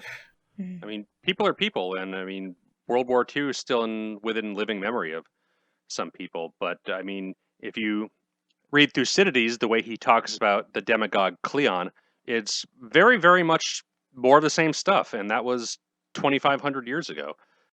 So technologies around us might change, but people as people, I don't know how much they change over time. It seems to be a lot of the same character traits and weaknesses throughout history. Yeah. We don't seem to learn collectively, I guess, from better examples on a regular basis. Right. So things happen, So Mr. Smith, that was a little bit anticlimactic as well. Like, he just kind of showed up and put on some makeup and then disappeared. Like, all that for him.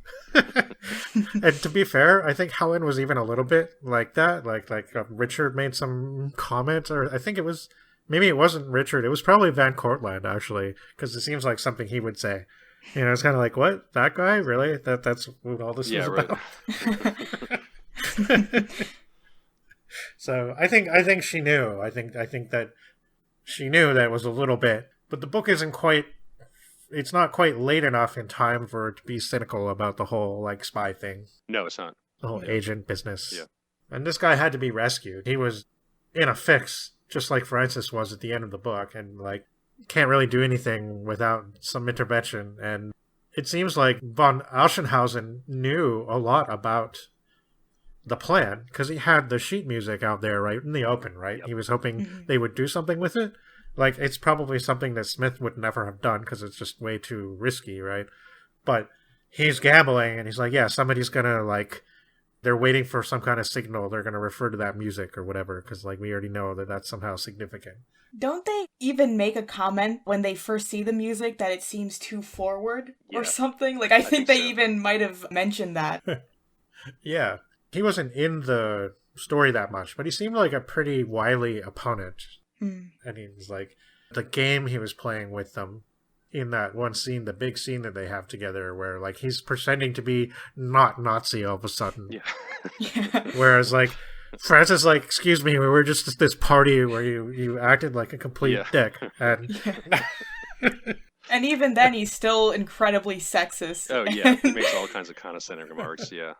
Yeah. Gretchen, why don't we briefly talk about the film? I watched it too. I found towards the end my attention was really starting to wander, though. So, I don't know, maybe if you want, just give your general thoughts about how you felt about it. Yeah, I feel there were quite a few differences. I will say that. They do change quite a bit of things in it, which I thought it was interesting to see how they would tackle it. I thought most of the changes they made did make sense. Yeah. Like, there wasn't really, like, it wasn't bad in the way that they changed the story. Yes. Like, they collapse Robert and Tony into the same character, where Robert has the same, like, he has an Austrian woman that had been murdered, and he does commit assassination because of it in the film. And the other thing I wanted to say about that was that he also dies in the end, where he ends up being shot instead of Francis. Francis is not hurt at all, but Robert is shot and killed, and they have to leave him. I wonder if that was like a Hays Code type thing where... Yeah, I was thinking that maybe because he did commit murder early on, they had to kill him. And even if it was a Nazi. Yeah, I mean, you also don't really see women getting shot too much, I don't think, in some of those movies. No, that's interesting. I guess I missed that. See, at a certain point, I was with it, like, for the first half, and then maybe a little bit more, and then I just kind of like, I'm not really... I wasn't really enjoying it that much, even though, like, it seemed like it was a good, interesting new version of the story. But I think it was just probably the mood I was in or whatever. Yeah, I still want to check it out, but unfortunately real life got in the way last night and I had to do other stuff.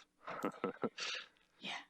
They also do collapse some things, obviously, to make it quicker. Right. One thing that I did kind of enjoy a little bit more than the book is in the book when Robert is trying to figure out where Francis is in Dreikirchen, he has to go to the tourist office because he hears the first part of the name of where she's going, but the person who's saying it gets cut off. So he has to go and subtly ask about it. Yeah. And they just cut that out immediately. They just have the person say the full name, which makes it much easier. Yeah. There's no, like, sneaking around. That was really subtle in the book. I actually enjoyed that quite a bit. I should kind of meant to comment on that the way that Richard kind of found to get around things, like, that didn't quite go as expected. The ways he did that were often really good. And again, like, it was kind of like, wow, he's really good at this already, but, like, it was cool to see at the same time. And yeah, Joan Crawford plays Francis in the film. Yeah, they're both Americans in the film, right?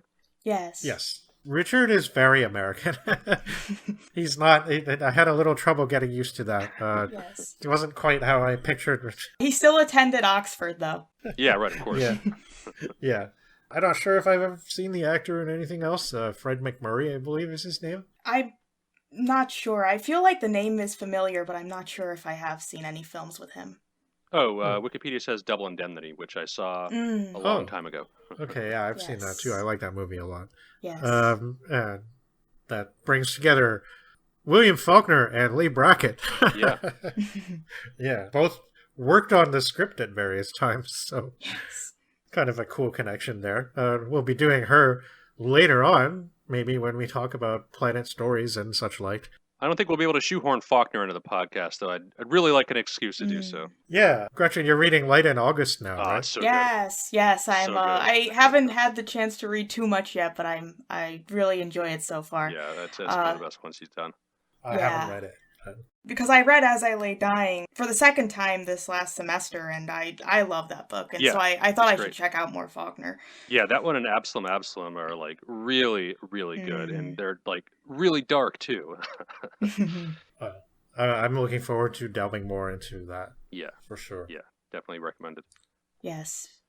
So yeah, also this novel about suspicion, I would recommend overall. Not science fiction in the least, but we wanted to read this one for an example of your typical spy novel. And if we're going to read a spy novel, we might as well read one that got a lot of good reviews and has some interesting characters. Yes, So agreed. I think we're going to move on into a little bit more science fiction-y territory in the 3 remaining stories we're doing tonight.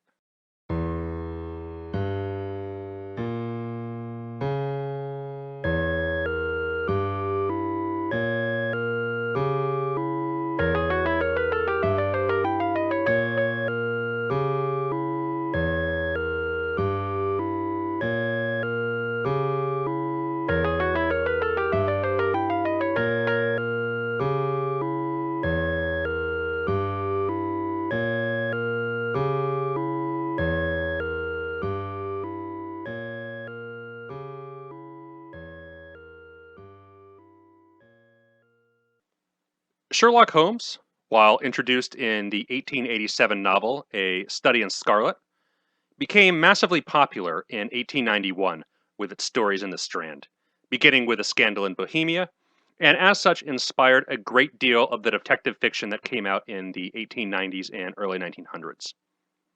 Kate Morrison, in her book Morality and the Law in British Detective and Spy Fiction from 1880 to 1920, details a lot of this stuff, and one interesting point she emphasizes that Sherlock Holmes is an amateur detective versus a professional detective.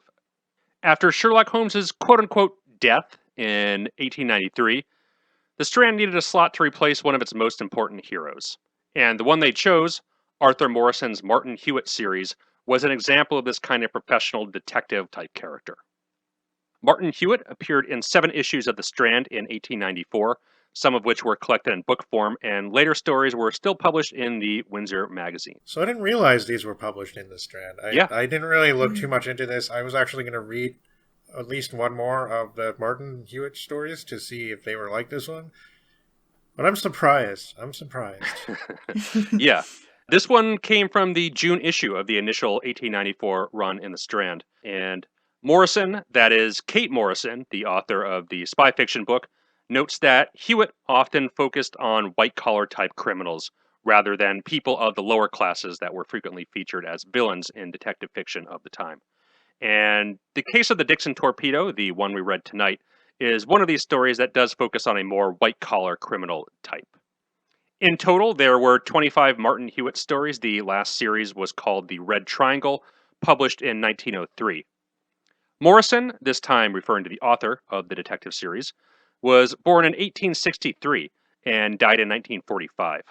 He grew up in London's East End and took an interest in literature and cycling at an early age, and wrote a lot of articles on both, as he became involved in the newspaper industry and worked for the Globe in the late 1880s.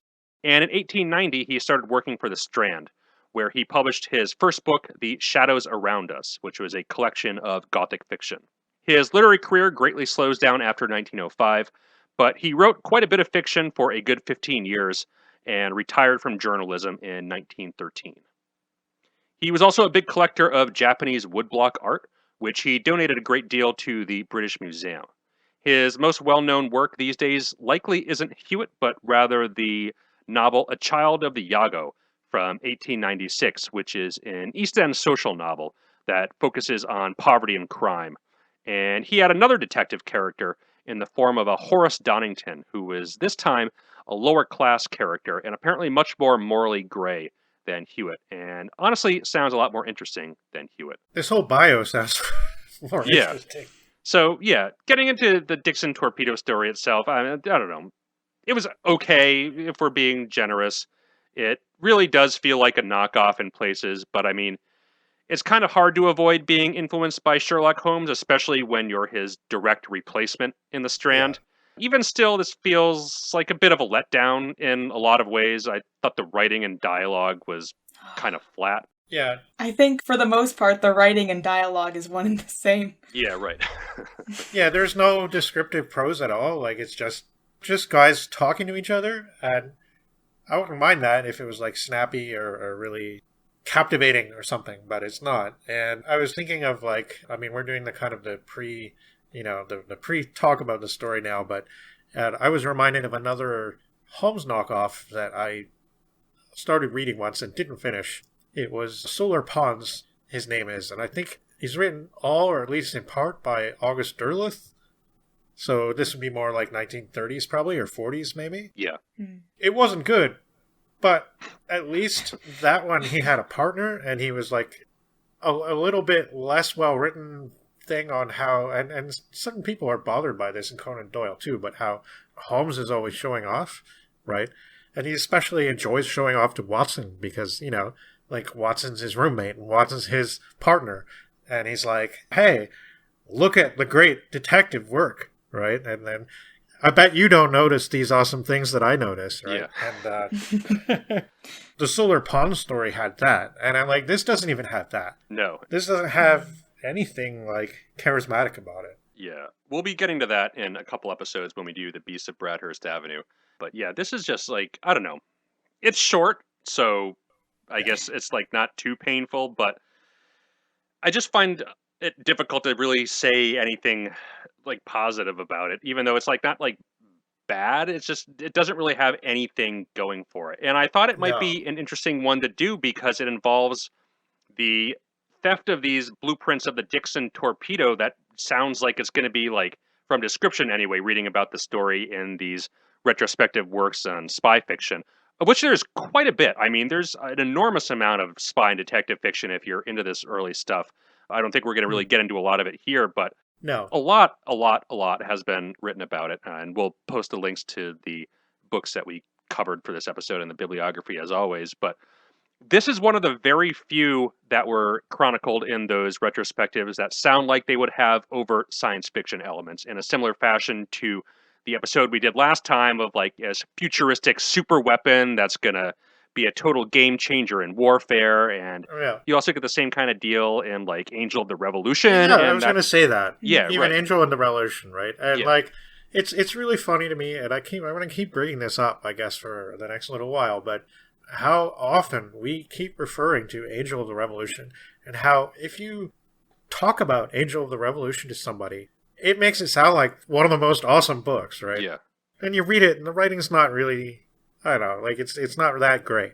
Yeah. But talking about Angel of the Revolution is great. So maybe, Gretchen, one of these days you might want to read it. Yes, I'll have to check it out. Yeah. Then I can make references as well. Yeah, right. Yeah. But here, nope, none of that. The torpedo is just a MacGuffin and could have literally been anything, unfortunately. However, one interesting use of technology we do get is some descriptions of early camera work for fine duplication of documents. Yeah. There's also a couple gadgets that hide secret documents and stuff, so I guess that's kind of cool. Mm-hmm. But it's kind of a stretch as far as any really relationship to science fiction goes. Again, the write-ups really did make it sound like the torpedo element would play more of a role in the story, and it really, really doesn't. So I thought that was a bit unfortunate, but I guess it's more of a good example of what post-Holmes British detective fiction looks like. So if you're, I guess, interested in that whole thing, maybe this one would be one to check out, though I don't know if this is supposedly one of his better stories or not. I mean, there's 25 of these. And here's the thing, I did mean to check out one or two of the other ones, and I just didn't get around to it, and it didn't like... But, you know, reading that biographical information made me kind of interested in what else does he have to offer. Like, this story, maybe it was just written in 3 days, and he didn't... I don't know, like, he didn't add anything to it other than just the guys talking about what happened, and it's so bare bones that it's like, yeah, I don't know. I got to give, like, envisioning more entertaining scenarios. Like, imagine if Hewitt had figured out at the end that the torpedo was, like, not real. Like, the plans were fake, and it was some way for the guy to, like, get money or get some kind of, like, compensation or something. Yeah. I don't know. Right. But no, there's none of that. Yeah. I don't know.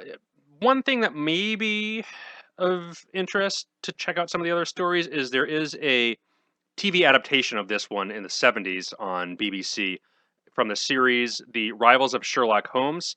But this version of Dixon Torpedo doesn't feature Hewitt as a character, but rather a new character they just made up called Jonathan Pride. So I didn't get a chance to watch this episode or any of the other episodes of the show, but it apparently features a number of the other Hewitt stories, so maybe they felt like they were giving a lot of weight to him. And the fact that they featured a lot of Hewitt stories as adaptations, maybe there's some stuff to those. I really have no idea. I can see how they would be done better. Yeah, maybe. I don't know. This one didn't give me a lot to go on. So, yeah, not the greatest we've done for the podcast, but short, so I guess not really that painful if you want to get a sense of what it's like. Yeah. I know none of us had read it before, and we don't assume anything just based on what somebody else might say about something, whether it's going to be... Yeah, I mean, we read it, and it's short enough not to be... Like, it doesn't hurt that much, so... Yeah. Yeah, it's short. I was able to read it, and it only takes about a half hour, less than that to read, and it's not painful if you just want to read it and see what the rivals of Sherlock Holmes are like. Yeah. So it does have a MacGuffin, and... Sorry, I stole your word there. It has a MacGuffin, and interestingly, it's almost the exact same thing that was in the film version of the novel we just did, Above Suspicion. In this case, it's Torpedo. I think in the film, it's not clear. I think it's only mentioned like once. I think it's like underwater mines. Yeah, I remember that it was, I thought they were saying it was like taking down submarines with magnetism or something like that. Oh, cool. But it's mentioned once, and they don't bring it up again after that. Right. And it's just something that I guess the screenwriter kind of thought that MacInnes didn't really give a good enough reason for like them to be wanting this guy out of the country, maybe. It's like, no, he has the plans to this special thing, and that's why. Right, okay. Yeah. Right. Yeah, no, she doesn't really mention, I mean, aside from the fact that he got into like hot water with the Nazis, anything in particularly egregious he had done, like stealing, anything like that. Yeah. No, that's interesting though, and kind of a creative use of engineering and physics that was going on at the time. Because the film wasn't too far after the novel, right? It was 1943? 44? Yeah, it's 43. Yeah, no, very interesting. All right, so I guess with that, we're going to get into the spoiler summary of this one. So if for whatever reason you don't want to be spoiled by this, skip ahead or whatever. So we did it for you, so you don't have to. The nature of Martin Hewitt's work, he's privy to certain kinds of information, and he notices a trend of criminals getting caught by doing something outside of their league of criminality. And one such case is going to be related to us, which is that of Mirsky, the Russian forger. So this tale starts off with Hewitt being in his office, and he admits an F. Graham Dixon, who tells him about his own invention, which is a new locomotive torpedo that is much faster and much more accurate than any current torpedo in existence. And that's about all we get on the torpedo. But the blueprints have been stolen out of his house, and there are no suspects, and nothing has been observed. Hewitt's been commissioned to retrieve them, and Hewitt asks about Dixon's two assistants, Worsfold and Ritter, who Dixon cannot reasonably suspect. He provides Hewitt a drawing of his office suites, but no clues seem to turn up. Hewitt says that the likely thief would be trying to sell this to a government, and a simple description would be inadequate, as he would have to provide the drawings, which Dixon says are incredibly complex. A strange man comes in and asks to see Dixon, saying he must see him at once, that he has some very important steam packing to show him. The man, Hunter, had been there previously to call, and he speaks with a strange accent, not German or French, but after he leaves, Hewitt tells Dixon to question his draftsman himself. The reason will be clear to him in a few minutes. A few minutes later, and Hewitt has the missing blueprints in hand. And Hewitt knows that they have been copied, photographed, perhaps, as it would take days to redraw them by hand. Hewitt tells Dixon Ritter the tracer is the traitor in this case and demands to see him. When Ritter is admitted, Hewitt tells him that his relations with Hunter are well known, and Ritter immediately breaks down, says he only hid the drawings and can go get them if he wishes. He goes to get them, but obviously can't find them and returns quite sullen, and Hewitt tells him that if he doesn't give up information on Hunter, he'll be going right to jail. He makes Ritter write to Hunter, scheduling a meeting at 6 o'clock, providing his address. Hewitt takes this letter and uses that address to possibly gain entrance and destroy any negatives made from the blueprints. At 6, Hewitt returns to Dixon, glass plate negatives in hand, and tells Dixon the letter was never delivered and relates the story. Inquiring after Hunter's apartment, Hewitt learns his name is Mirsky, and he knocks on his apartment door. He hears some scuttling, and Mirsky answers, and Hewitt says that he is to deliver a letter to Mirsky, which causes him to run downstairs with the package he was carrying. This gives Hewitt an opportunity to search his apartment, and he easily finds the dark room and the negatives. He then locks Mirsky out, who returns, pounding on the door, starts cursing in Russian. Meanwhile, Hewitt starts destroying his negatives. He finds a negative for a 20-ruble bill, and this is pretty clear evidence that he's a forger, which he can bring to the police, so he looks for more forging equipment. While he's doing this, he sees Mirsky peering through the window, and through his barber friend gets a message to Scotland Yard, who are very interested in the forging stuff. He doesn't mention anything about the torpedo business and believes that Mirsky thought the important letter Hewitt had was from the Russian embassy. Hewitt cracked the case by observing Mirsky's visit to the office. He had brought in a different umbrella than he left with, the tube, of course, being hollow and able to contain the blueprints. Ritter gets fired, Mirsky gets caught and extradited back to Russia. Another case is solved for Hewitt, and Hewitt's left wondering if it would have been more profitable to have not gone to the forging business at all, but rather have stayed with the Torpedo, selling secrets to governments. So that's the story. B-grade Sherlock Holmes, if we're being generous. Yeah. Yeah, Sherlock Holmes, it's not. No. Conan Doyle, it's not. So, I mean, I guess more could have been made of it, or they could have... I don't know. There's just too much telling. There's just not enough description, not enough, like, actually seeing events transpire as they are. Not very inspired, I thought. Yes. Reading it, you'll have, like, 4 long paragraphs in a row of Hewitt describing what he did, and then the other man asking another thing, and then another couple of paragraphs saying what he did. We don't really see him do any of the things that he's telling. It says it feels very stagey, more so than a detective story really should be. Yeah. If he was going to sit there and tell us a story about how he went to this shitty tenement and like how nasty it was and everything, Conan Doyle did that really well in some of the stories. Like there's the story where Watson has to go to an opium den or something like that, and he's supposed to, I can't quite remember how it goes, he's supposed to rescue somebody, and it's like Holmes in disguise or something, but at first he doesn't know that. So it's like, I might be remembering the story slightly wrong, but... Yeah, I think is it like The Man with the Twisted Lip, where he goes he goes to visit Holmes in the opium den. Okay, so he knew it was Holmes. I believe so. Yeah. I can't remember. It's been a while since I've read that one. Yeah, I haven't read that one at all. But still, the point is, like, the way he describes it is very evocative. And you're with Watson the whole time, and he's, like, telling it to you from the first person. Like, it's very expertly done. And this is nothing like that. This is just some guy saying, well, I went to this nasty old house, and then I pulled a rope, and this happened, and I don't know. It's just, yeah. A lot of room for improvement here. And maybe they do with a TV show. I don't know. I feel sometimes, like, with second-rate writing and maybe not the most original plot, it does play out better in TV and the movies than in literature. Yeah. So long as the dialogue's not terrible. Yeah, but if it's terrible, if it's like really bad acting to accompany it, maybe it's like also funny in a way that it's kind of hard to pull off in a book. Yeah, I see what you mean. Well, I think we did a lot of talk about this before actually summarizing it. I don't really have anything else to add about it. Like, even as a Holmes knockoff, I feel like there's probably better than this.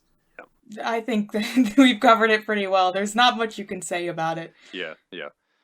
Well, we'll be returning to this kind of detective fiction. Well, maybe not this kind, but certainly detective fiction in a couple episodes' time. And I promise you that one will be a lot more lively and have a lot more interesting things to say about it. So stay tuned in a couple episodes. Yeah, I can't wait. To that. Yeah. And I definitely want to get to some future detective stories as well at some point. Yeah. Jack Vance has done a number of really, really good ones. There's, of course, The Demolished Man from Alfred Bester, which is a classic future noir 50s, like from the 1950s kind of detective science fiction novel. And it's really good. So nothing bad to say about the genre's tropes or anything like that, really. Yeah. Just because we didn't like this one.